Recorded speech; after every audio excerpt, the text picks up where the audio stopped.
Roses are red. I am me. What the hell are those two boys doing in a tree? This is MusicalTalk, the UK's independent and longest-running musical theatre podcast. Hello, welcome to this week's episode of MusicalTalk. Slightly different one this week. I am recovering from an operation, so I'm just sitting here with my feet up with Hannah. Hello, Hannah. Hello, Nick. And this year we are celebrating two very, very important milestones. One being the 20th anniversary of MusicalTalk, and the other slightly less important one being the 20th anniversary of what, Hannah? Almost everything. No, it's true. It's the 20th anniversary of almost everything this year of my life. Hannah Montana, Brat, True. And the thing that we're watching at the moment. I'm introducing Nick to High School Musical. Yes, a topic we talked about very much when MusicalTalk started, and it's become a sort of one of those Marmite kind of things, isn't it? You either It's not. let me finish. You've either don't like it because you haven't seen it and you therefore think it's bad, or you have seen it and you probably quite like it. There is a production of it coming to the Hope Mill Theatre in Manchester this summer that we hope to go and see. But we're sitting here watching the film. We are a couple of minutes in. Disney Plus. We're 8 minutes in, and we've already had the kind of almost a Grease-like meeting of the two, the heroine and the hero, I guess you could say, in this. Troy and Gabriella. Yeah, Zac Efron and Vanessa Hudgens. And tell us, Hannah, what you love about High School Musicals so much, as a fan of musicals and this kind of Disney. Well, to start with, fun fact actually, when it first came out 20 years ago, I hated it. Hated it because as a kid growing up, I didn't have Sky, so I didn't have access to the Disney Channel, therefore I didn't see it when it came out, and everyone was talking about it and I had no idea what they were on about. I got bullied relentlessly for it, so it was a good few years before I actually saw it, and when I did, I kind of resented it for the fact that I was like, well, why would I like what everybody bullied me for? But then I came to love it, and the sequels that it spawned as well. I just think it's so good. But interestingly, through resentment, you won't watch the High School Musical, the series. No, because it's stupid. So you haven't seen it. But why waste your time watching that when you can just watch three banging films? Question. Yes. Is this a musical? Yes. So do they sing songs that aren't diegetic? So the first song we saw, they were singing at a karaoke. Yeah. Is every song part of the performance, or will they suddenly break into song to move the story forward? Yeah. Cool. Okay. Well, we're going to carry on. Also in the sequels. Oh, okay. Kind well, of. I've got to wait for the good musicals then, have I? Oh no, I think it's like this. Yes. No. Status quo. Yeah. Okay. It is a musical. Yeah. It's a musical. Because one song does it, or all the songs do it? Not or is all it of just, the songs. Is it just a series of music videos in a film? No, it's a mixture of both. Okay. All right, well, we'll carry on watching it and we'll share our thoughts as we go on. But yes, this is my... What are your hopes for this? What do you think about this as somebody that knows nothing about it and has seen 8.5 minutes of it so far? I know one of the songs we've just heard is on my running playlist. Is it? As in, I run to it. No, not that one. All in This Together. The one when they introduced the high school. We're all in this together. Wildcats. We're all in this together. But it didn't get to the chorus yet. No. I'm just wondering, like, the nerdy writer in me is wondering, like, we just had the moment when they, Mr. Efron and Miss Hudgens meet for the first time. Troy and Gabriella. The start of something new. Are they going to reprise that at the end when they inevitably fall in love? Is it that clever, or is it just, so here's a pop song that Disney can release and then we never hear it again? Yeah. Yeah. So I'm curious to see how it works as a musical. I have a feeling I'm going to be slightly disappointed by it, but I might... Will you heck? You're going to end up loving this because I will make you love it. Okay. Because it's... High School Musical is a pop culture icon. It is. And it's very much... Is it timeless, or is it very much of its time? The only thing that will ever age things like this are the technology. It's the dreadful mobile phone. Oh, the phones we just had when put your number in. But that's just like anything good that feels timeless is only ever aged by the technology in it. So I think the songs still hold up 20 years on. It's obviously still popular, given that it's come into theatres over here later on this year. So I'm hoping that you'll like this. Yeah, I think I would like it for what it is.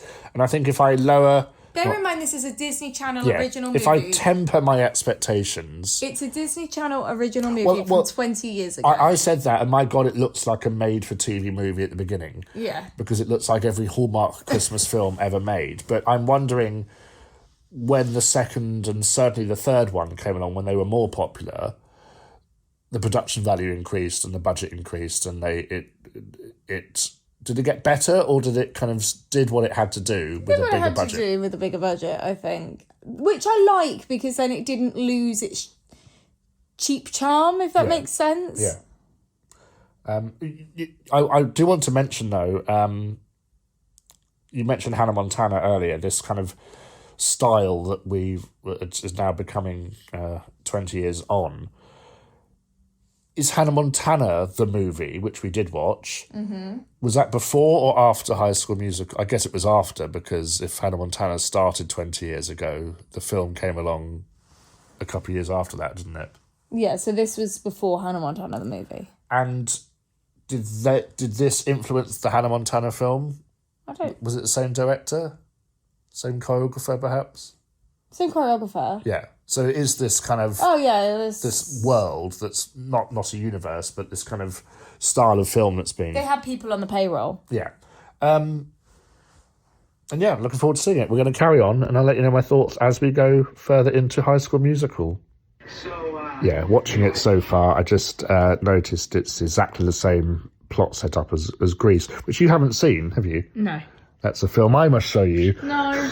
If I'm being forced to watch High School Musical. I'm not forcing you, put this on! But it's these... this was actively your choice. I know. I just want to point that out. I have not forced you. The couple have met earlier on a holiday, and then the girl gets sent to the same high school where where Troy Bolton, is that his name? Yay! We're getting somewhere. Is at. So I just thought it was a nice little kind of knowing or not knowing, I don't know, but a kind of reference to Grease there, the original High School Musical. Roses of Red, I Am Me.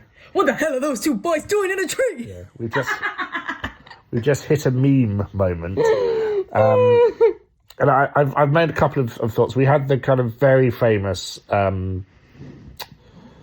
basketball Get your head in the game. Get your head in the game. And two things I noticed. I like the what we call music concrete, which is a technique where you use real sounds to create the rhythm of something. Obviously, we've got the bouncing of the balls and the shoe squeak. The shoe squeak to make the kind of underlying rhythm for the song. And it's like everyone isn't singing in this film. No. Do we know who is? If you Google it, you will. So no one famous, really. I thought that was a clever song because it proves that he's distracted by other thoughts, and then he has his bridge moment where he does spell that out for us in case we didn't realise it. But with the stage show, I know they added more songs to it, and I'd be interested to see if they add more book musical moments, like Sharpay. She's desperately calling for an introductory villain song, isn't she? I'm guessing she's a kind of villainess character.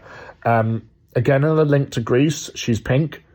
So I don't know if that's a reference to the pink ladies in Grease. No point really having this conversation with Hannah. She hasn't seen Grease yet. But yeah, that's... And now we're at the very odd detention where they're being forced to make sets for the show, I'm guessing, or something. Jarvis is like, no, my show is everything. Yeah. So your detention is just going to be painting sets. And the pain in that comes from where? It's hardly a punishment, is it? Because they can't go to basketball practice. Oh, sounds wonderful. We're going on with High School Musical. So we finally have a bit of conflict in the story. One thing I do want to bring up is that in my head, it does raise the issue that sports are taken incredibly seriously in American high schools. You know, they have entire scholarship programs devoted at university level where your entire academic future is based on the fact as to whether you can put a ball in a hoop. Which is wild. Yeah. Also, so we're doing the whole audition thing, and she's passing people that have genuine talent. Yeah. And, well, the audition sequence was funny because it had lots of different style of musical theatre performers. But they're all doing the same song, which I thought was slightly strange. And we've been introduced to this composer character called Casey, is that her name?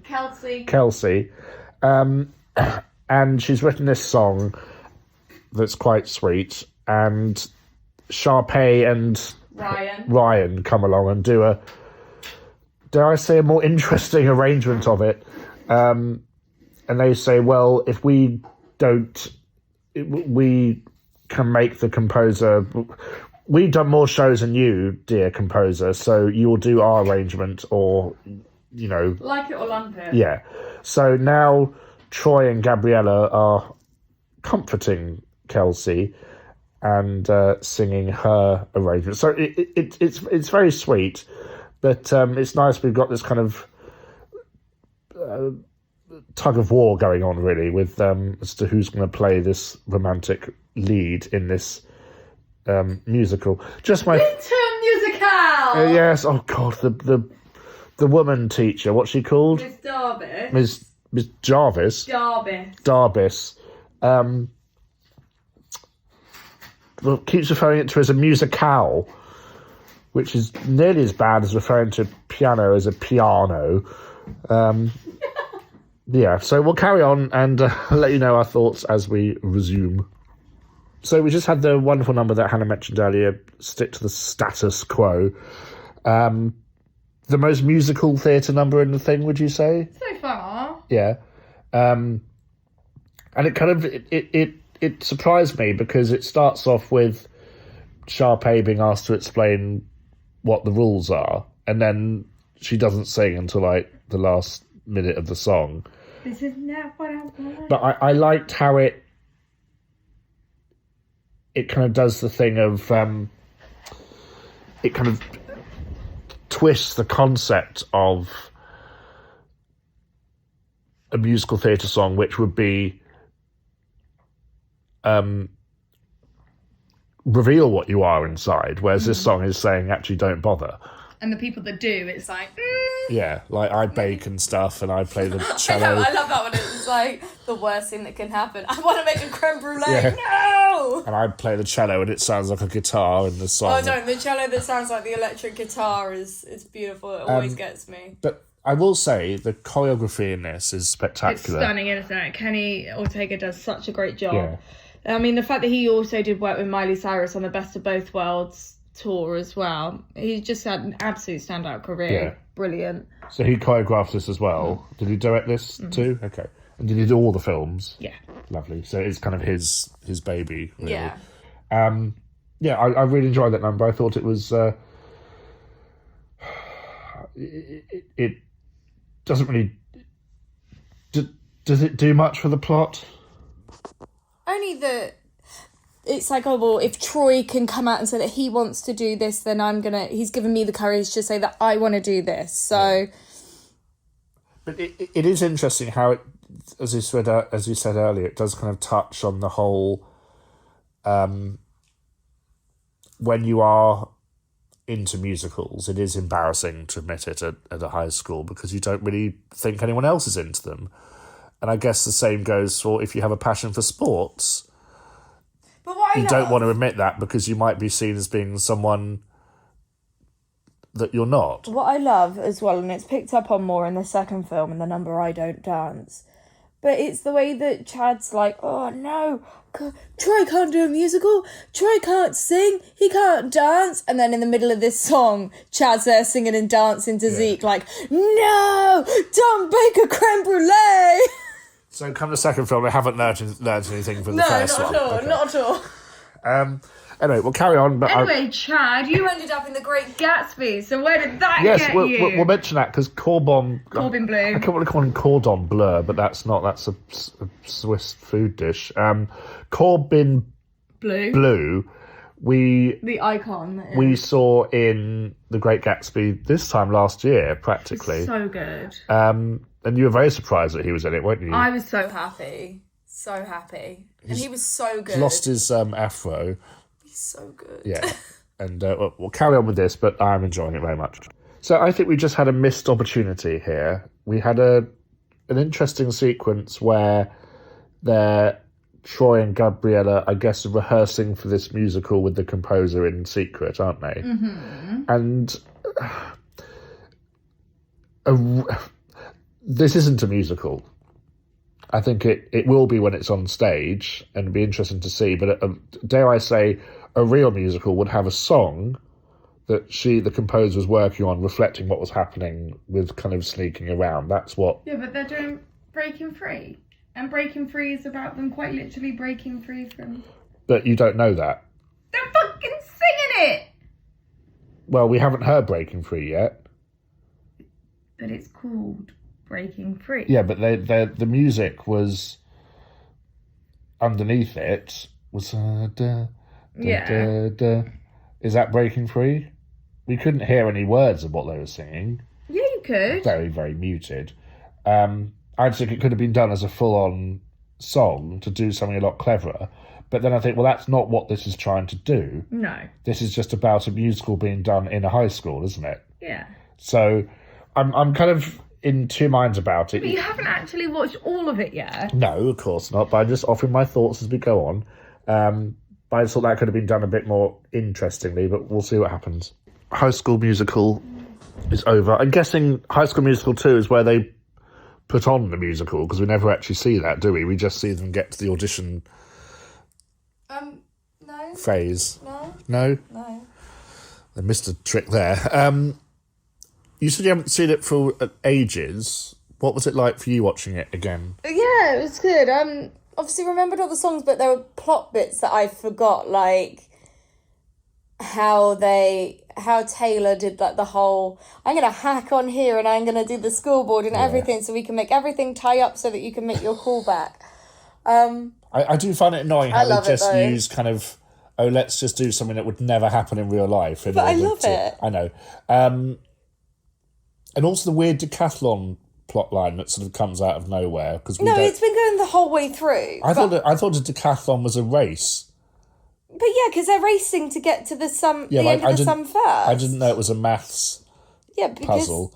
No, they're given a puzzle and then it's a race for them to get to the answer but it's first. not something we do in our schools. No, I know. This seems to be a very weird school where they're never actually in any lessons. They're just Yeah, kind that is of running true. around in the gym, or they're running around Yeah, there's a mention of a homeroom and a free period, but other than that... preparing for a musical.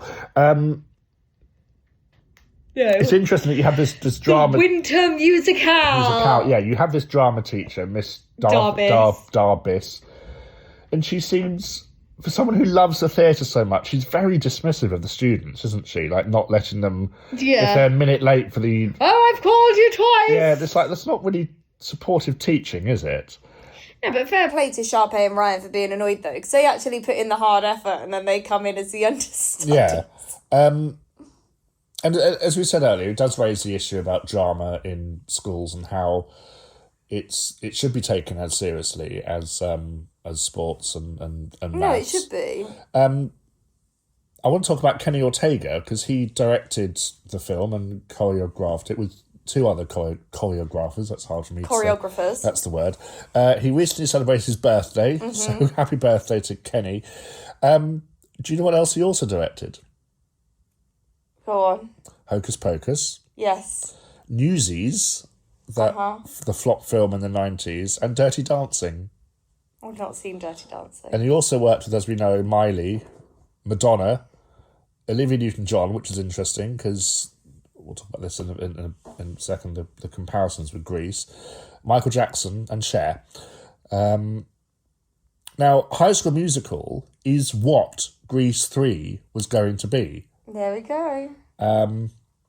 And apparently in High School Musical 3, there are even more links back to Greece, which I find I haven't watched that particularly interesting. It was the song that Gabriella sings when she sees the kind of forced video message that Troy had sent that had said that she kind of is her... What, When There Was Me and You? Yeah, which is very similar to Hopelessly Devoted to You, sung by Olivia Newton-John in Greece. So maybe we're reading too much into it, but I think there are definitely... There's links. There's parallels going on, including a big dance-off in a gym, but that's another... We'll wait until you get to the second one with I Don't Dance. Well, there we go. Not today, I don't think. But Hannah, thank you for watching High School Musical with me. It's only taken me 20 years. I can't believe it's taken you 20 years to watch that film. Well, it's... Did you enjoy it? I did, yes. Would you watch it again? I wouldn't watch it again, but I watched the second and third ones, and I would like to see it done on stage as a musical, which hopefully we will do, because it's be interesting to see how they do it and how they adapt it. Do they write more songs? There are fewer songs in it than I remember. Like, obviously I know all the songs, and then it's like, oh yeah, there actually aren't that many songs in it. I just sit there thinking, okay, if this were a musical, this would be a song. Yeah, and this would be a song. And what would be the Act 2 closure and Act 1 closure.